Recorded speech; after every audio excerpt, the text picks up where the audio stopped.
Hi guys, it's Amy from No Scraps Left Behind, and I'm going to show you how to remove a machine from a table. And I'm going to start off showing you the easiest way, but there are a couple different ways depending on how your hinges are. First thing though is you need to unplug your machine. You need to unplug your machine. You need to pull your table away from the wall a little bit because it needs a couple more inches so the spool pin or anything doesn't scratch your wall up. And then you also need something sturdy but a little soft to bend your, when you push the machine back, you don't want to crack the light or have it rest on something that's going to end up cracking or breaking. So once you've pulled the machine back, you've unplugged the machine, you've got something to lay the machine on, then look at your pedal, because you want to make sure your pedal, if you're lucky, it just unplugs from the machine and you can just unplug it and remove it separately. Some pedals are actually wired to the motors in the back. Some pedals are attached to the inside of the tables with a knee bar.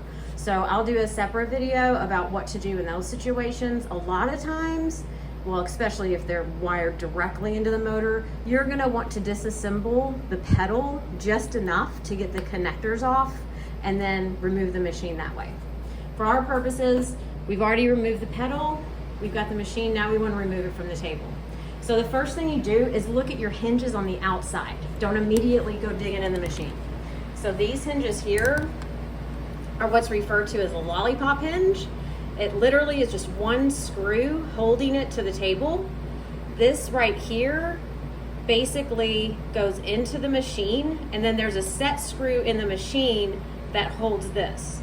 So if we unscrew both of the hinges on both sides, the machine will just lift right up from the table. That's the easiest thing to do if you have these types of hinges.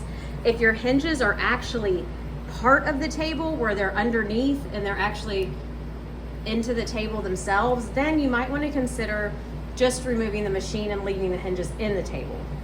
To do that, most all vintage machines are the same in this capacity. To do that, there's two set screws that you just need to loosen and not remove. You just need to loosen them. I'm going to try to show you where they are. They're generally under the feet where the machine meets the table. So there's going to be one on each side. If you just follow the hinge up, you'll see that set screw. Let me see if I can point it out to you so you know what it looks like. They're flat and they basically just go straight flush with the machine. This machine is dirty. Let's see if I can get, I'm going to point it out with, oh, sorry about that. I'm going to point it out with my flathead screwdriver so you can see it. In this machine, it's right here. That's it, right there. And then I'm just going to turn it lefty-loosey a couple ways. Then I'm going to push the machine back up. Once I've got that loose, once I've got this other one right here loose, there's another one right here. Once I have that one loose, then I'm gonna flip the machine back up, and then I should be able to just wiggle it from the table. Now, these machines, I don't have to tell you, they are like Goliaths. Some of them can be super heavy. So it's always good to have good shoes on your feet, maybe another person there, because once you lift it out of the table, you've got this huge opening here, so you can't just set it back down. So you need to be able to set it on the floor, set it somewhere close. But the whole thing should just lift out at that point. Now I'm also going to show you what happens if you have a machine in a case, and this is specifically for little machines like the 99s. These machines, a lot of times the cases, I'll show you where the set screws. So the set screws on this machine are right here and right here. And then those slide into these right here.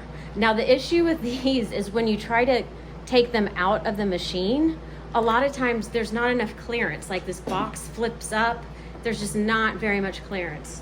So you either have to use, a small tool like this, or if you want to keep them in the machine, I'll show you a little secret. On the bottom of these boxes, and these are specifically like Spartans, 99s, there's a little hole on each side. There's a little flat well, actually it's pretty nice size flathead screw in there that is actually holding the hinge to the box. So I loosened this one just a tiny bit, and you can see how it'll start to lift up. So you can loosen those completely and then just keep the screws in the machine and lift the whole machine out. That's a little sneaky way to do it there without having to finagle the machine, you know, because it only tilts up about that much and then it pulls the whole box with it. So that is how to remove a machine from a table. They're a lot easier to move if you move the machine first and then the table, because if you move them together, whew, they can be something else. So if you have any questions, you know where to find me. Thanks.